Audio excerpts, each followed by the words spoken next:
কত সুন্দর হয়েছে। ভেতরটা পুরো দুধের মতো সাদা আর উপরটা মুচমুচে। নমস্কার বন্ধুরা, আজ বন্ধুরা আমি দুধ ভাজা বানিয়ে দেখাবো। আর এই দুধ ভাজা ছোট থেকে বড়রা সবাই কিন্তু খেয়ে খুশি হবে। আর বানাতে একদম সোজা। আর কিভাবে আমি বানাবো আপনারা দেখুন। এই রেসিপির জন্য এখানে আমি 500 গ্রাম দুধ নিয়েছি, ঠান্ডা দুধ। ওই দুধের মধ্যে হাফ বাটি চিনি দিয়ে দিচ্ছি। এখানে আমি পরিমাণ মতো চিনিটা দিয়েছি। এবার এর মধ্যে 5 চামচের মতো কর্নফ্লাওয়ার দিয়ে দিচ্ছি। আর এটা কিন্তু উনুনে বসার আগেই করে নিতে হবে। ঠান্ডা দুধের মধ্যে এই কর্নফ্লাওয়ার দিয়ে যদি মাখানো যায় তাহলে দানা ভাবটা থাকবে না। আর গরম দুধের মধ্যে কর্নফ্লাওয়ার দিলে দানা দানা হয়ে যাবে। এই উপকরণগুলো দিয়ে দুধের সঙ্গে খুব ভালো করে মিশিয়ে নিতে হবে।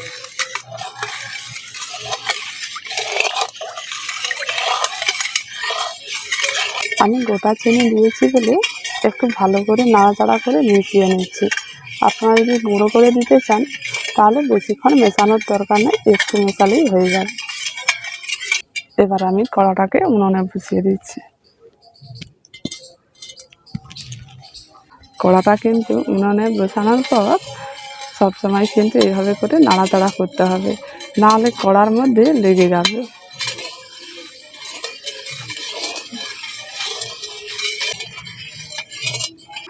দেখুন নাড়তে নাড়তে এখন অনেকটা গাঢ় হয়ে গেছে। দেখুন আরও একটু গাঢ় করে নিতে হবে। সবসময় এইভাবে করে নাড়াচাড়া করছি বলে একটুও দানা ভাব নেই। কত সুন্দর হয়ে গেছে দেখুন। এখন আরও কিছুক্ষণ নাড়াচাড়া করে নিয়েছি, এখন অনেকটা আরও গাঢ় হয়ে গেছে দেখুন।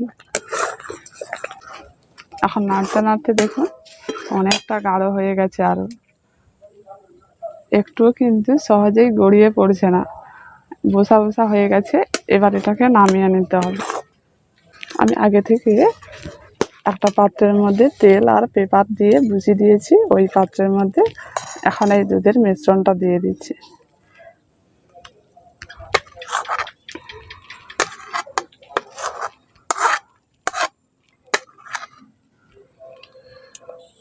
মিশ্রণটা দিয়ে একটু চাড়িয়ে নিতে হবে, তাহলে পুরোটা সমান হয়ে যাবে।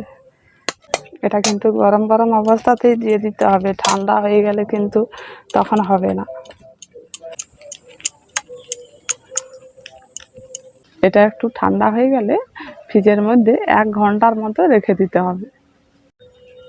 বন্ধুরা এখন 1 ঘন্টা পর এই দুধের মিশ্রণটা বার করে নিয়ে এসেছি। এবার দেখুন কত সুন্দর শক্ত হয়ে গেছে।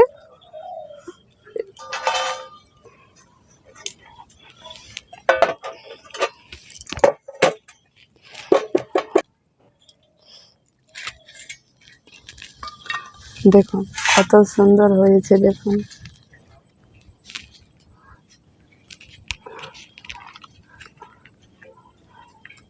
উপরের পেপারটা এখন তুলে নিয়েছি। এবার এটাকে পিস পিস করে কেটে নেব।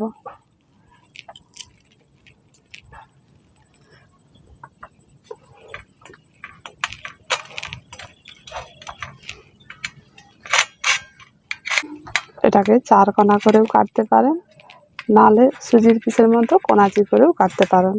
আমি এটা 4 কোনা করে কেটে নেব।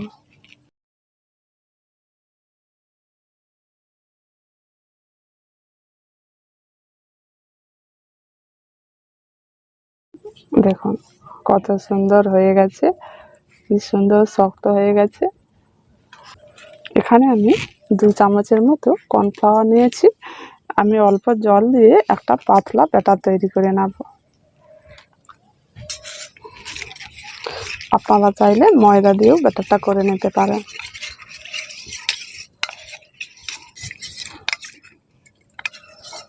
এবার এগুলোকে ভেজে নেব। এবার 1 পিস আমি এইটা নিয়েছি, এটা এই কর্নফ্লাওয়ারের ব্যাটারটার মধ্যে ভালো করে ডুবিয়ে এখানে আমি রুটি গুঁড়ো নিয়েছি, এই রুটি গুঁড়োর মধ্যে ভালো করে মাখিয়ে নেব।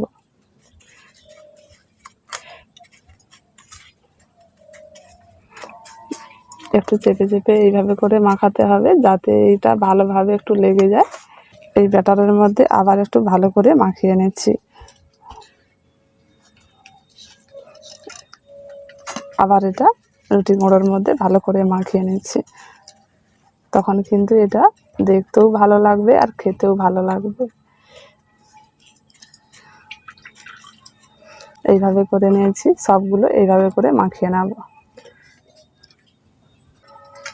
আবার একটা নিয়ে কর্নফ্লাওয়ারের মধ্যে এইভাবে ভালো করে একটু মাখিয়ে নিতে হবে।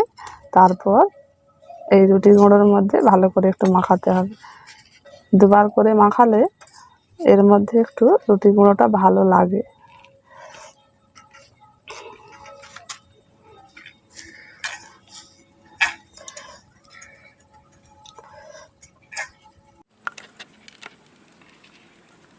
এখন সব তৈরি করে নিয়েছি, এবার এগুলোকে ভেজে নেব।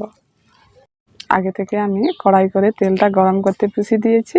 এখন তেলটা খুব গরম হয়ে গেছে, এর মধ্যে আমি একটু একটু করে এগুলো দিয়ে দিচ্ছি।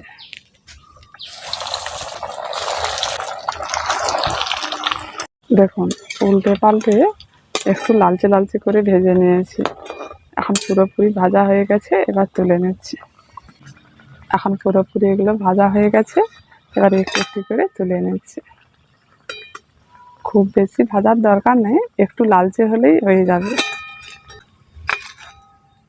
আবার কিছুটাই তেলের মধ্যে দিয়ে দিচ্ছি।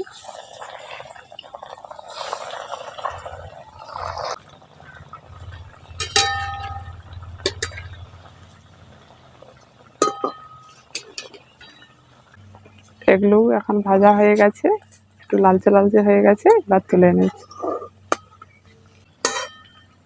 এই দেখো,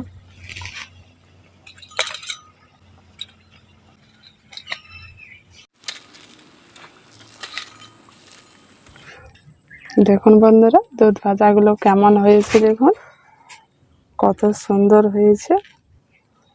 ভেতরটা পুরো দুধের মতো সাদা আর উপরটা মুচমুচে, খেতে কিন্তু ভীষণ ভালো লাগবে। বন্ধুরা, এইভাবে করে দুধ ভাজা রেসিপি বাড়িতে বসে বানাবেন। আমার তো খুব ভালো লাগছে, আপনাদেরও কিন্তু খুব ভালো লাগবে। অবশ্যই কিন্তু বানিয়ে দেখবেন। যদি ভালো লেগে থাকে কমেন্ট করে জানাবেন, আমাদের পাশে থাকবেন। সবাই ভালো থাকুন, সুস্থ থাকুন। আজকের মতো এইটুকু।